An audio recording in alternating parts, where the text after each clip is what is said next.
그 후에 예수께서 디베랴호스에서 또 제자들에게 자기를 나타내셨으니 나타내신 일은 이러하니라.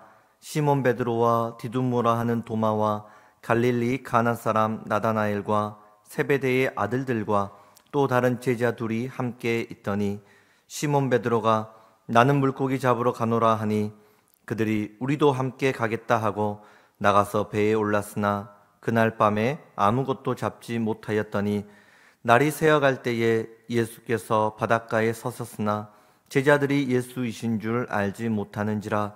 예수께서 이르시되 얘들아 너희에게 고기가 있느냐? 대답하되 없나이다.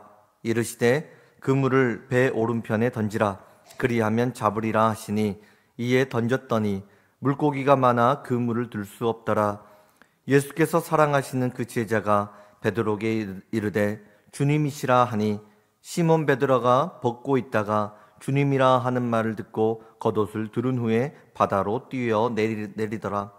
다른 제자들은 육지에서 거리가 불과 한 50칸쯤 되므로 작은 배를 타고 물고기 든 그물을 끌어와서 육지에 올라보니 숯불이 있는데 그 위에 생선이 놓였고 떡도 있더라. 예수께서 이르시되 지금 잡은 생선을 좀 가져오라 하시니 시몬 베드로가 올라가서 그물을 육지에 끌어올리니 가득히 찬 큰 물고기가 153마리라. 이같이 많으나 그물이 찢어지지 아니하였더라. 아멘. 삐약삐약 병아리와 함께 자라나는 독수리 새끼가 한 마리 있었습니다. 병아리와 함께 자라나다 보니까 자신이 독수리인가 헷갈립니다. 어미 독수리에게 찾아가서 엄마 저 독수리 맞아요? 그럼 너 독수리지. 또 병아리들이랑 한잔 놀다가 의심이 들어서 엄마 근데 진짜 나 독수리 맞아요? 그럼 너 독수리지. 엄마가 너를 낳았는데 모르겠어? 너 독수리 맞아. 또 한참 있다가 의심이 돼서 그런데 엄마 진짜 나 독수리 맞아요? 어미 독수리가 화가 나서 머리를 푹 쥐어박으면 그래 맞다니까 이 닭대가리야.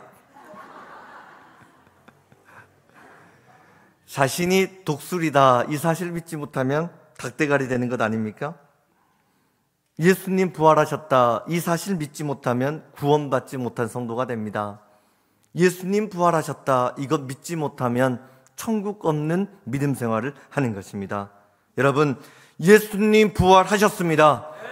죄의 문제 해결하셨습니다. 천국의 문은 열렸습니다. 우리는 당당한 주의 백성 되었습니다. 할렐루야. 이 신앙 붙잡고 걸어가는 것이죠. 여러분은 부활하신 예수님 만나셨습니까? 우리가 신앙생활을 이렇게 하다가도 부활하신 예수님 나하고 어떤 상관이 있을까 의심이 될 때가 있습니다. 예수님 부활하셨지만 우리 인생의 어려움이 그대로 존재합니다. 예수님 부활하셨습니다. 그러나 가정의 어려움이 있습니다. 육체의 질병의 어려움이 있습니다. 우리 오늘 한국에 있는 전체 교회가 예수님의 부활을 기념하며 주일 예배를 드립니다. 그러나 지금 우리나라가 얼마나 어려운 가운데 빠져 있습니까? 예수님 부활하셨지만 그 부활이 우리와 어떤 관계가 있단 말입니까? 예수님의 부활하심이 이 나라와 어떤 연관이 있단 말입니까? 많은 사람들이 부활절이 가져다주는 축복과 의미를 엉뚱한 곳에서 찾다가 낙심하는 사람들이 있습니다. 우리는 부활하신 예수님을 어디에서 만날 수 있단 말입니까? 오늘 본문 1절을 보면 그 후에 예수께서 디베랴호스에서 또 제자들에게 자기를 나타내셨으니 부활하신 예수님은 40일 동안 자신의 모습을 드러내셨습니다. 첫 부분 그 후에 이것은 오늘 본문이 요한복음 21장이니까 요한복음 20장에 사람들을 만나 주셨다는 겁니다. 그러면 예수님은 어떤 사람을 만나 주셨습니까? 첫 번째, 무덤가에서 울고 있었던 마리아를 만나 주셨습니다. 마리아는 예수님의 부활을 기대하지는 못했습니다. 예수님 죽음 이후에 시체가 썩지 않도록 내가 향유라도 좀 발라드려야겠다. 그래서 무덤에 찾아갑니다. 그런데 예수님 시체가 없어진 것입니다. 그래서 무덤 앞에서 절망하고 엉엉 울고 있습니다. 그때 부활하신 예수님이 마리아 앞에 나타나셨습니다. 절망의 밤, 탄식의 밤에 우리 예수님 나타나시자 환희의 아침으로 바뀌게 된 것입니다. 이 시간 가정의 절망의 밤, 직장과 사업장의 낙심의 밤 속에 울며 탄식하는 분이 계십니까? 그 절망의 밤 가운데 부활하신 예수님 찾아가십니다. 예수님은 빛이십니다. 빛 대신 예수님 가시면 어둠은 떠나갑니다. 탄식은 물러가고 승리의 함성, 부활의 기쁨은 주어지는 것입니다. 또 예수님 누구를 찾아가십니까? 마가의 다락방에 숨어서 벌벌벌 떨고 있었던 제자들을 찾아가셨습니다. 예수님 십자가 이후에 소문이 들립니다. 예수님 믿는 제자들 잡아가지고 다 감옥에 넣는다더라. 그게 무서워서 제자들 도망갑니다. 또한 자신이 사랑했던 예수님 십자가에 달려 죽는데 혹 내가 어려움 당치 않을까 도망쳐버렸던 자신의 모습이 부끄러워서 숨어 있었습니다. 그런데 그 숨어 있는 그 자리, 마가의 다락방 한가운데 예수님 찾아가십니다. 그리고 본문 21절을 통해 말씀하십니다. 너희에게 평강이 있을지어다. 평강이 있을지어다. 예수님이 평강의 샬롬을 후 하고 불어 넣으시니 제자들의 모든 과거는 용서가 되었습니다. 두려움은 떠나갔던 것입니다. 사랑하는 여러분, 예수님 믿는다 하지만 믿음 잃어버리고 환난과 위기 속에 벌벌벌 떨며 눈물 짓고 있는 분이 계십니까? 하나님의 말씀 붙잡고 살아간다고 하지만 말씀의 능력 잃어버리고 무기력하게 살아가는 성도가 있습니까? 우리 예수님 벌써 부활하셨는데 예수님 죽음이나 탄식하며 늘어놓고 있는 못난 제자들의 모습이 우리의 모습이 아닌가 하는 것입니다. 넘어져 있는 우리에게, 근심하는 우리에게 찾아오셔서 예수님 너희에게 평강이 있을지어다. 평강의 쉼을 주시는 것입니다. 우리 예수님 평강 주시면 불안은 평안으로 바꾸어집니다. 실패는 풍성함으로 뒤집어지는 것입니다. 제자들에게 찾아가신 예수님, 오늘 부활주일 우리 인생 가운데 찾아와 주신 줄 믿습니다. 그래서 오늘 말씀 제목이 부활하신 예수님이 찾아오셨다. 부활하신 예수님이 찾아오셨다, 이것입니다. 또 세 번째로, 그러면 부활하신 예수님, 오늘 본문을 보니까 누구를 찾아가시냐면 갈릴리 바다에서 그물질을 하고 있는 제자들을 찾아가셨습니다. 오늘 사건은 이렇게 시작합니다. 본문 3절에 시몬 베드로가 나는 물고기 잡으러 가노라 이렇게 이야기합니다. 예수님 십자가에 달려 죽으시고 베드로는 생계를 위해 물고기 잡으러 가겠다 이렇게 이야기하니 그 베드로를 따라서 나머지 제자들이 우리도 같이 가요. 그리고 물고기 잡으러 떠나버립니다. 왜 베드로 물고기 잡으러 갔을까? 여러 가지 해석이 있습니다. 첫 번째는 베드로가 타락했기 때문에 고기를 잡으러 갔다, 이런 해석이 있습니다. 두 번째는 이제 예수님도 계시지 않으니 무엇을 할까? 삶이 무료해졌기 때문에 무료함 달래려고 따라갔다, 이런 이야기도 있습니다. 그러나 본문을 깊이 묵상해 보면 그리 간단한 문제가 아닙니다. 예수님이 제자들과 함께 있을 때 먹고 사는 문제 예수님이 해결해 주셨습니다. 예수님께만 나가면 예수님이 다 알아서 해주셨습니다. 그런데 모든 것 책임져 주셨던 예수님이 떠나버렸습니다. 이제는 먹고 사는 문제, 그 공동체 누가 먹여 살린단 말입니까? 가장 맏형이었던 베드로 어깨가 무거웠을 것입니다. 그래서 이 먹고 사는 문제 베드로가 어떻게든지 해결해 보려고 힘을 내서 고기 잡으러 가겠습니다, 이야기를 하고 있습니다. 예수님 영광스럽게 부활하셨습니다. 그러나 부활하신 예수님의 영광이 제자들 먹고 사는 문제 해결해 주었습니까? 변한 게 없습니다. 그래서 베드로가 자신이 해결해 보겠다고 애를 쓰는 것입니다. 그런데 참 애석하게도 물고기가 잡히지 않습니다. 본문 3절 끝부분을 보면 그날 밤에 아무것도 잡지 못하였다니, 여기에서 밤은 단순히 시간적인 밤을 의미하는 것은 아닙니다. 베드로와 제자들의 영적인 상황이 밤이었다 하는 것입니다. 예수님 죽음에서 부활하셨습니다. 그걸 의심하는 것 아닙니다. 그러나 여러분, 우리 인생의 영적인 신앙의 밤이 찾아와 버리면 예수님 부활이 나와 무슨 상관이 있는가? 여러분, 예수님 부활 믿는다고 해서 여러분의 자녀들 취업이 되던가요? 빚더미가 해결되던가요? 위기를 맞는 사업장 문제가 해결되던가요? 우리는 말씀으로 은혜를 받습니다. 그러나 그 은혜가 내 삶으로 연결되지 않는다, 이거에 신앙에 고민이 있는 것 아니겠습니까? 그날 밤 아무것도 잡지 못했다. 무슨 뜻입니까? 베드로 예수님의 제자로서도 실패했고 고기 잡는 어부로서도 실패했다는 것입니다. 좌절과 실망과 육체적인 피로가 몰려오는 그날 밤이었습니다. 이때 예수님 계셨으면 참 좋았을 텐데, 우리 예수님 계시면 다 해결됐는데, 예수님이 사무치도록 그리워졌던 그 밤 아닙니까? 그날 밤에 아무것도 잡지 못하였더니 예수님 없이 살아가는 인생의 슬픈 고백 아닙니까? 예수님 계시지 않는 인생의 허물을 얼마나 적절히 표현한 그 구절이란 말입니까? 쿠바섬 해변에 산티아고라고 하는 노인 어부가 한 명 살고 있었습니다. 물고기 잡아서 하루하루 생활을 하는데 무려 84일 동안이나 물고기를 잡지 못합니다. 어떻게 살아야 되나 생계가 막막해지는데, 참 다행이기도 85일이 되는 날 말린이라고 하는 엄청난 물고기가 낚싯대에 딱 걸리는 것입니다. 물고기가 얼마나 힘이 셌든지 몇 시간을 사투를 하는데 물고기가 배를 끌고 다녀버립니다. 물고기가 수면 위를 오르는 순간 작사를 가지고 물고기의 심장을 정확히 꽂아버립니다. 대여를 낳은 것입니다. 이야, 이 물고기 내가 한 달은 먹고 살 수 있겠다. 승리의 기쁨을 누립니다. 그러나 저 물고기에서 피가 흐르자 바다에 있었던 상어떼가 피냄새를 맡고 쫓아옵니다. 상어떼를 물리치기 위해 막 애를 씁니다. 밤새도록 노를 저어가지고 빨리 항구에 가서 물고기 건져내야 된다, 물고기 건져내야 된다. 밤을 새워서 사투를 하고 항구에 딱 도착을 했습니다. 그런데 햇볕이 뜨고 날이 밝아서 그 물고기를 보니까 하얀 뼈만 덩그러니 앙상하게 남아 있었습니다.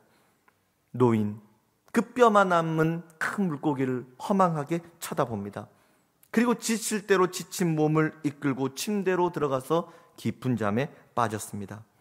이 이야기가 해밍웨이의 작품 그 유명한 노인과 바다 아닙니까?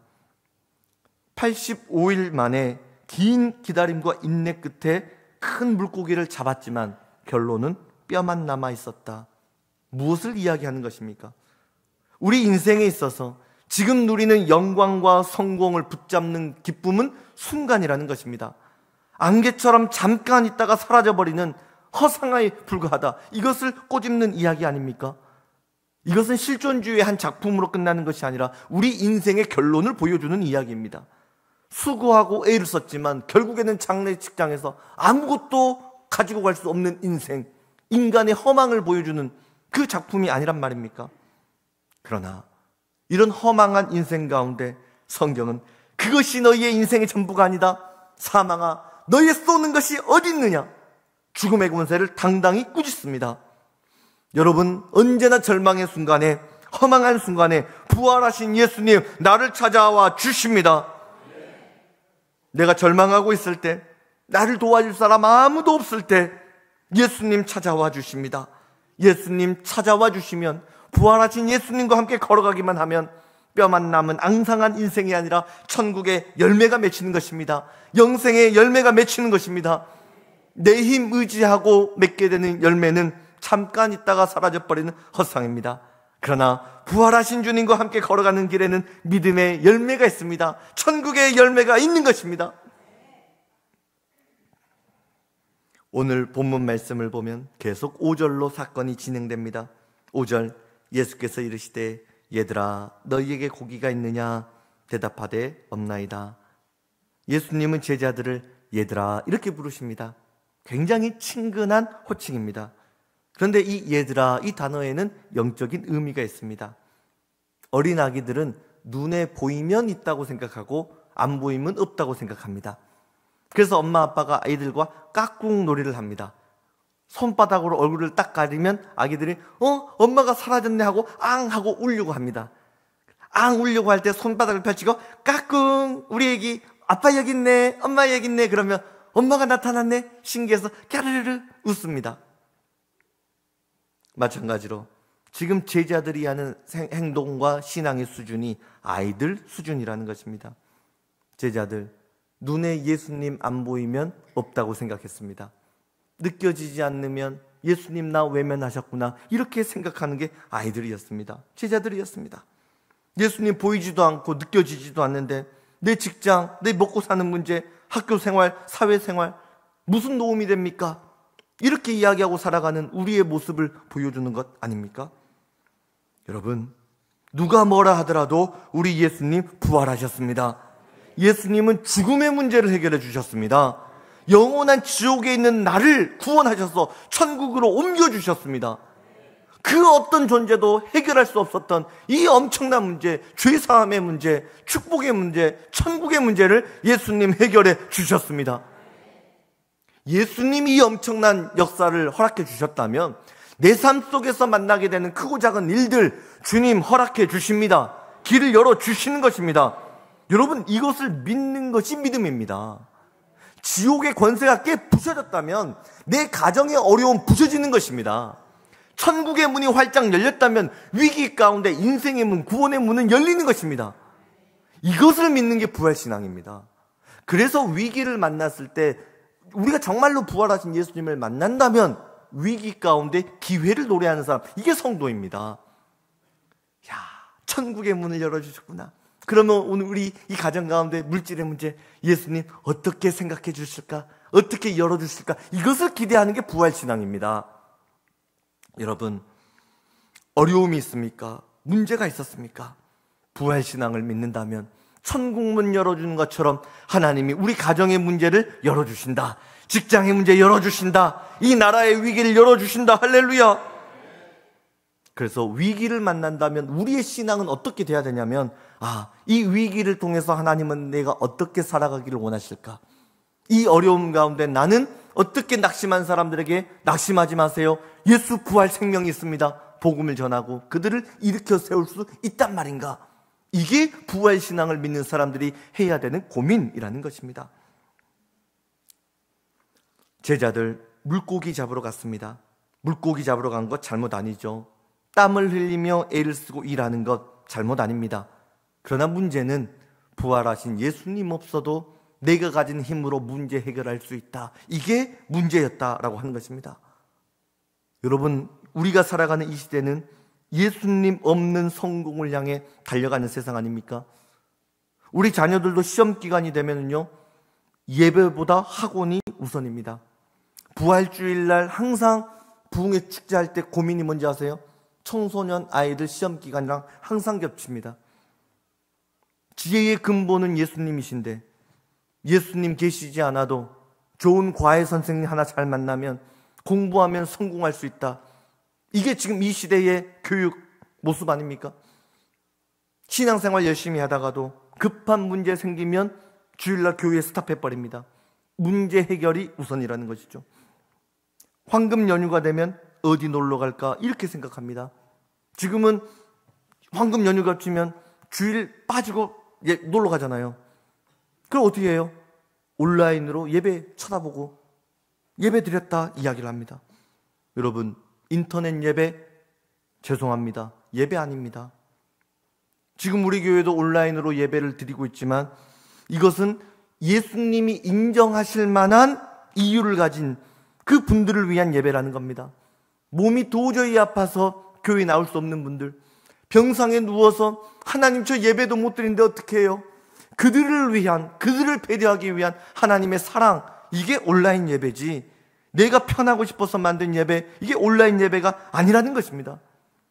우리 한국교회에 저는 자긍심이 있었습니다. 그것은 무엇이냐면 어떤 핍박이 있어도 주일 성수만큼은 교회에 나와서 예배를 드렸던 신앙, 이게 우리 할아버지, 아버지, 어머니 세대가 주셨던 그 주일 성수의 신앙이었습니다. 그러나 코로나 3년 만에 이렇게 한국교회 신앙이 알량하고 연약하단 말입니까? 3년 만에 다 무너져 버렸습니다. 휴일이 되면 놀러 갑니다. 지금 황금 연휴가 돼 보십시오. 출국하는데 나가는데 그 출국 심사 2시간으로도 부족하다고 하죠. 4시간, 5시간씩 걸려도 온 세대가 다 나가버리는, 여러분, 인터넷 강국이 되면서 나의 헌신, 나의 신앙, 나의 희생이 없는 예배를 한국교회가 만들었습니다. 제가 죄송합니다. 한국교회 목사들이 잘못한 것입니다. 150년이 넘도록 지켜왔던 주일 성수 신앙을 코로나 3년 만에 무너뜨려버린 이 시대 한국교회 목사들이 회개해야 되는 것입니다. 알량한 신앙을 가르쳤습니다. 잘못된 주일 성수를 가르쳤던 것입니다. 여러분, 나의 헌신, 나의 신앙, 나의 땀방울이 없는 예배는 없는 것입니다. 재물이 없는 예배는 없다. 하나님 말씀하셨습니다. 예수님 계시지 않는 성공은 성공이 아닙니다. 예수님 없이 내 힘으로 이기는 것 아닙니다. 영적인 물고기 어떻게 잡습니까? 영적인 열매 어떻게 맺습니까? 인간적인 육신으로 세상에서 배운 스킬로 물고기 얻을 수 있는 것 아닙니다. 예수님 함께해 주셔야 됩니다. 주님이 길을 열어주셔야 합니다. 제자들처럼 인생의 밤 지내고 있는 분이 있습니까? 텅 비어버린 인생의 그물 끌어안고 눈물 짓는 분 계십니까? 예수님 보이지 않기 때문에 나는 소용이 없구나, 넘어져 있는 분이 있습니까? 기도해도 소용이 없구나, 이제는 내 힘으로 내 살 길이나 한번 찾아보자. 여러분, 이것이 바로 어린 아이의 생각이라는 것입니다. 여러분, 누가 뭐라 해도 예수님 부활하셨습니다. 부활하신 예수님은 나를 찾아와 주십니다. 만나 주십니다. 내가 원하는 것, 갖고 싶은 것보다 그걸 더 주고 싶어 하는 분이 예수님이시길 믿으시길 바랍니다. 내가 우리 자녀들을 사랑하는 것보다 훨씬 더 뜨겁게 사랑하는 분, 그분이 하나님이심을 믿을 수 있기를 축복합니다. 예수님, 왜 우리를 찾아와 주십니까? 첫 번째, 나를 사랑해 주시기 때문에 찾아와 주십니다. 요한복음 14장 18절에 내가 너희를 고와 같이 버려두지 아니하고 너희에게 오리라. 고아처럼 내버려 주지 않는다고 했습니다. 물고기 한 마리 잡지 못하고 빈 그물로 낙심하고 울고 있을 때 내가 너희를 내버려 주지 않으라, 찾아가리라 약속해 주셨습니다. 고독한 분이 계십니까? 망망한 바다에서 흔들리는 배처럼 아슬아슬한 삶을 사는 분이 있습니까? 여러분, 안심하십시오. 예수님이 나를 사랑하십니다. 예수님이 나를 찾아와 주십니다. 두 번째, 예수님 왜 우리를 찾아오십니까? 우리에게 사명이 있기 때문입니다. 지금 베드로가 그물을 내려야 할 곳은 바다가 아니었습니다. 그는 영적인 그물을 내려야 했습니다. 사람을 낚는 영적인 어부, 이게 베드로의 사명이었습니다. 그러나 베드로 이 사명을 잃어버렸습니다. 예수님, 내가 잘못된 인생의 길을 찾아 걸어갈 때 나를 찾아와 주십니다. 내가 마땅히 감당해야 되는 영적인 사명 외면하고 있을 때 부활하신 예수님, 나를 다시 찾아와 주십니다. 베드로가 로마에서 전도를 하고 있을 때 큰 박해가 일어났습니다. 교인들이 우리 베드로 선생님, 이 박해 잠깐만 있다가 피해 있다가 박해가 잠잠해지면 다시 와서 교회를 세우는 게 어떻겠습니까? 맞는 이야기였습니다. 그래서 박해를 피해서 도망을 갑니다.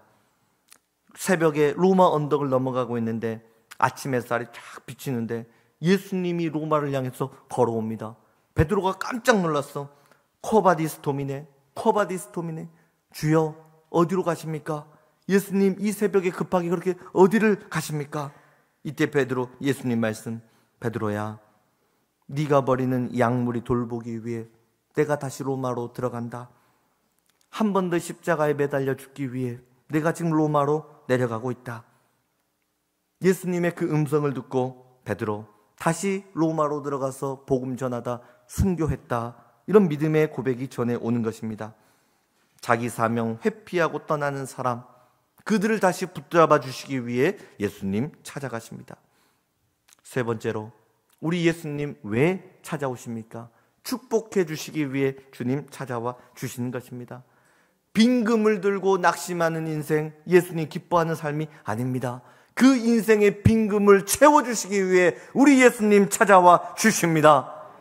여러분, 빈 그물 안고 눈물 짓는 분 계십니까? 이 시간에 부활하신 예수님을 다시 만날 수 있기를 축복합니다. 예수님의 이름은 구원의 이름입니다. 주의 이름은 회복의 이름입니다. 예수 이름은 치유의 이름입니다. 능력의 이름입니다. 구원의 권세라는 것입니다. 부활하신 예수님 찾아와 주셔서 어떤 말씀하셨습니까? 6절, 그물을 배 오른편에 던지라, 그리하면 잡으리라. 여기서 오른쪽 무슨 뜻입니까? 시간적으로 보면 한 번 더 금을 던져봐라 이런 뜻이죠.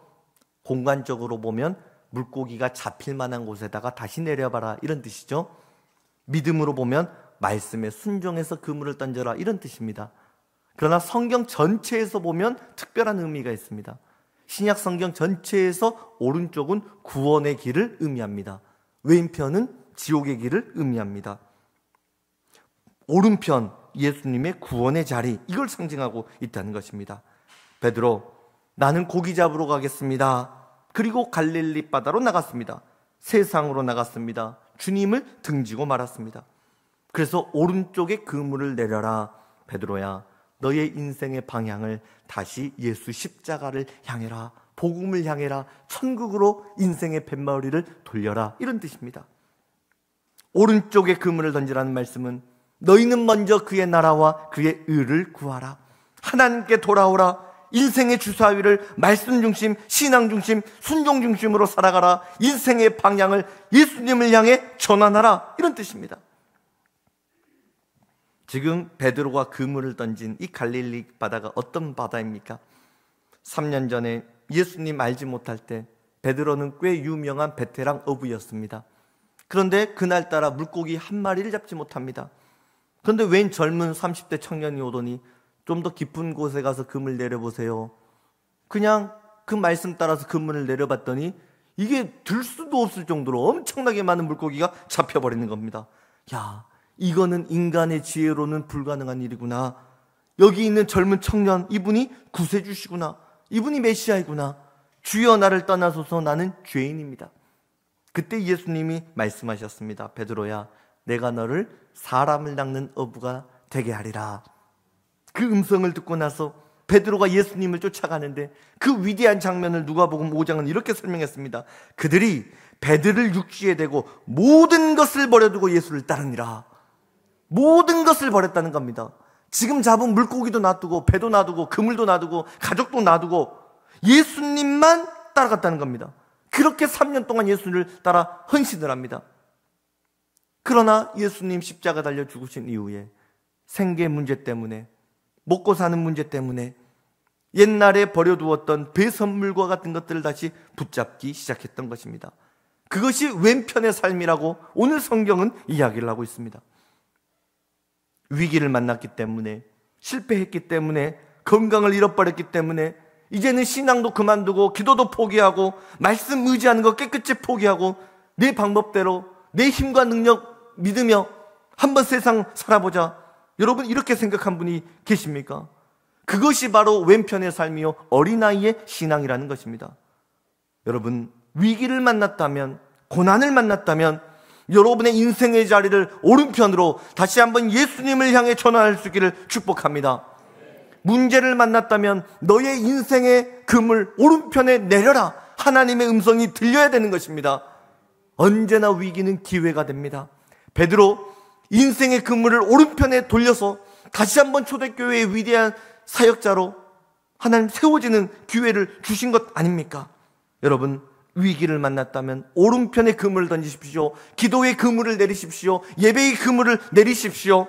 예수님께 나아가면 새로운 믿음의 역사를 허락해 주십니다. 그물을 배 오른편에 던지라. 그리하면 잡으리라 하시니 이에 던졌더니 물고기가 많아 그물을 들 수 없더라. 할렐루야. 이 사건을 통해 제자들이 깨닫는 바가 있었습니다. 부활하신 예수님, 내 눈에 안 보여서 예수님 날 떠난 줄 알았는데, 느껴지지 않아서 나의 어려움 외면하고 있다고 생각했는데 예수님 함께하고 계셨구나. 그 물이 찢어지지 않는 축복 주기 위해 하나님 나와 함께하고 계셨구나. 이것을 보게 되는 것입니다. 그런데 누가 부활하신 예수님을 만날 수 있었습니까? 본문 7절을 보니까 예수께서 사랑하시는 그 제자가 베드로에게 이르시되 주님이라 하시니, 여기서 예수께서 사랑하시는 그 제자는 요한복음을 기록한 요한이었습니다. 예수님의 사랑을 받는 사람이, 예수님을 뜨겁게 갈망하는 사람이 부활하신 예수님을 알아차릴 수 있다는 것입니다. 하나님을 사랑하는 사람이 하나님을 볼 것이요, 예수님의 음성을 사모하는 사람에게 주의 음성이 들려진다는 것입니다. 우리가 주일날 와서 예배드리며 은혜를 받잖아요. 내일부터 부흥회 하다 보면 큰 은혜를 받게 될 것입니다.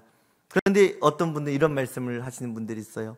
목사님, 예배 때 큰 은혜를 받았지만 그런데 삶 속에 가면 아무런 변화가 없는 것 같습니다. 그래서 힘듭니다. 이렇게 고민 상담을 하시는 분들이 계셔요. 아닙니다, 여러분. 가장 위대한 변화가 여러분에게 일어난 줄로 믿습니다. 어떤 변화입니까? 예수님을 볼 수 있는 영안이 열리는 것입니다. 이 고난 속에 나 혼자 있는 줄 알았는데 부활하신 예수님 나와 함께 하셨군요. 실패로 끝나버릴 줄 알았는데 실패에도 하나님의 뜻이 있다는 것이거든요. 때로는 엄청난 성공 가운데 하나님, 이 성공의 열매를 주신 분 하나님이셨네요. 예수님 나를 떠나지 않으셨네요. 나와 함께 하셨네요. 삶 속에 예수님을 볼 수 있는 영안 열리는 것, 이것이 축복입니다. 여러분, 이 시간 믿음으로 한번 도전하며 이런 질문을 드립니다. 여러분이 넘어진 그 자리에서 믿음의 눈을 떠서 부활하신 예수님을 바라볼 수 있습니까?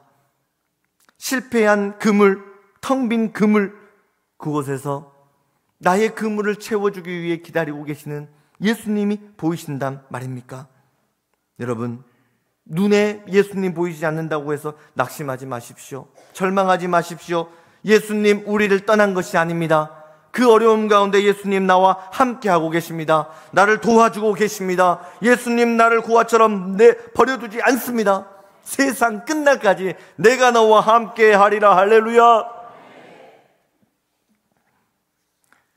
시골에서 신앙생활 잘 하던 한 청년이 서울에 올라와서 사업을 시작했습니다. 처음에 사업이 잘 되었어요. 근데 너무 바쁘다 보니까 교회에 뜸하게 되더니 나중에는 그냥 사업 일들만 그냥 파묻혀서 삽니다. 그러다 안타깝게도 사업이 부도를 맞게 돼가지고 이리저리 떠돌아다닙니다. 밤에 길을 걸어가는데 십자가, 빨간 네온 십자가가 보입니다. 자기도 모르게 교회로 끌려 들어가서 기도를 하는데 그냥 막 눈물이 나는 겁니다. 신세가 철행하기도 하고. 그래서 천부여 의지 없어 손 들고 옵니다. 찬양하면서 기도를 하는데 눈물이 막 쏟아집니다. 하나님 좀 도와주시면 안 됩니까?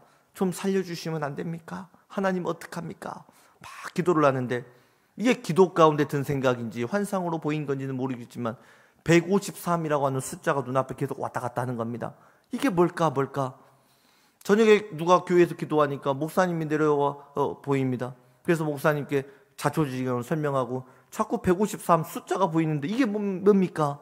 목사님이 오늘 본문을 설명해 주시고 말씀 한 구절 13절을 읽었습니다. 시몬 베드로가 올라가서 그물을 육지에 끌어올리니 가득히 찬 큰 물고기가 153마리라. 이 말씀을 읽어주면서 청년, 예수님을 향해서 오른편으로 인생의 그물을 던져보세요. 다시 예수님 중심으로 살아가 보세요. 그러면 축복을 받을 것입니다. 격려를 해줬거든요. 근데 이 말씀이 그 청년 가슴에 꽂혀버린 겁니다. 그래서 다시 예수 중심, 교회 중심 살아가는데 그때부터 또 다시 사업의 문이 열리기 시작했습니다. 볼펜을 만들어서 팔기 시작했는데 승승장구합니다. 1963년도에 창업을 해서 지금까지 팔린 볼펜 자루가 36억 자루가 팔렸습니다. 그 볼펜을 일렬로 세워보니까 지구를 14바퀴 감을 수 있을 정도의 엄청난 볼펜을 팔아버린 거죠. 63년에 볼펜 150원, 한 300원 정도 계산을 하면요 1조 8천억이 넘는 수익이 생겨버린 겁니다. 그래서 그 볼펜 이름을 153 모나미 볼펜, 이렇게 해서 만들어진 게 153 모나미 볼펜이었던 겁니다. 근데 하나님 주신 축복은 여기서 끝나지 않았습니다. 본문 11절, 가득히 찬 큰 물고기가 153마리라 이같이 많으나 그 물이 찢어지지 아니하였더라. 그 물이 찢어지지 않는 것입니다. 여러분, 물고기 153마리가 아니라 1530마리 잡아도요 그 물 찢어져 버리면 아무 소용이 없는 것입니다. 예수님이 주시는 축복은 그 물이 찢어지지 않는 축복입니다. 그러나 여러분, 세상이 가져다 주는 축복은 얼마나 그 물이 찢어질 때가 많이 있습니까? 사업에 큰 축복을 얻은 것 같았는데 건강에 그 물이 찢어져 버릴 때가 있습니다. 행복한 결혼 생활을 꿈꿨는데 가정의 그물이 찢어져 버립니다. 세상적으로는 성공하는 것 같았어요. 그러나 그 사람의 인격이 그물이 찢어져서 어려움을 당할 때도 있다는 것입니다. 사람들이 보기에는 출세했습니다, 성공했습니다, 너무너무 부럽습니다. 그러나 천국의 그물이 찢어져 버려서 안타까운 삶을 사는 사람이 얼마나 많이 있단 말입니까? 그러나 오른쪽에 던진 그물, 예수님께 순종한 그물, 기도했던 그물, 말씀 붙잡고 던지는 그물은 찢어지지 않는 것입니다. 오른편으로 돌아가서 예수님 붙잡고 믿음의 그물을 던지는 사람, 찢어지지 않는, 누르고 흔들어 넘치도록 부어주시는 하늘의 신령한 복을 누리게 되는 것입니다. 여러분, 우리 기억합시다. 내 인생의 그물 비어있을 때 그물을 오른편에 던지라. 그리하면 얻으리라. 부활하신 예수님, 이 시간 나를 찾아와 주십니다. 기도하겠습니다. 하나님, 부활하신 예수님이 제자들을 찾아가 주신 것처럼 이 시간 우리를 찾아와 주시고 만나 주신다 말씀하셔서 감사합니다. 우리 삶 속에서 만나는 실패와 아픔, 그럼에도 예수님 나와 함께 하셨군요. 깨닫는, 영안이 열리는 우리 모두 되게 하여 주시옵소서. 은혜로 얻은, 부활 생명으로 얻은 삶을 살아갑니다. 이제는 우리의 신앙의 그물 찢어지지 않게 하여 주시옵소서. 찢어진 가정을 다시 한번 세워 주옵소서. 찢겨진 건강을 일으켜 세워 주시옵소서. 믿음의 그물이 다시 찢어지지 않도록 하나님, 우리 한 사람 한 사람을 부활의 능력으로 붙들어 주옵소서. 예수님 이름으로 기도드립니다. 아멘.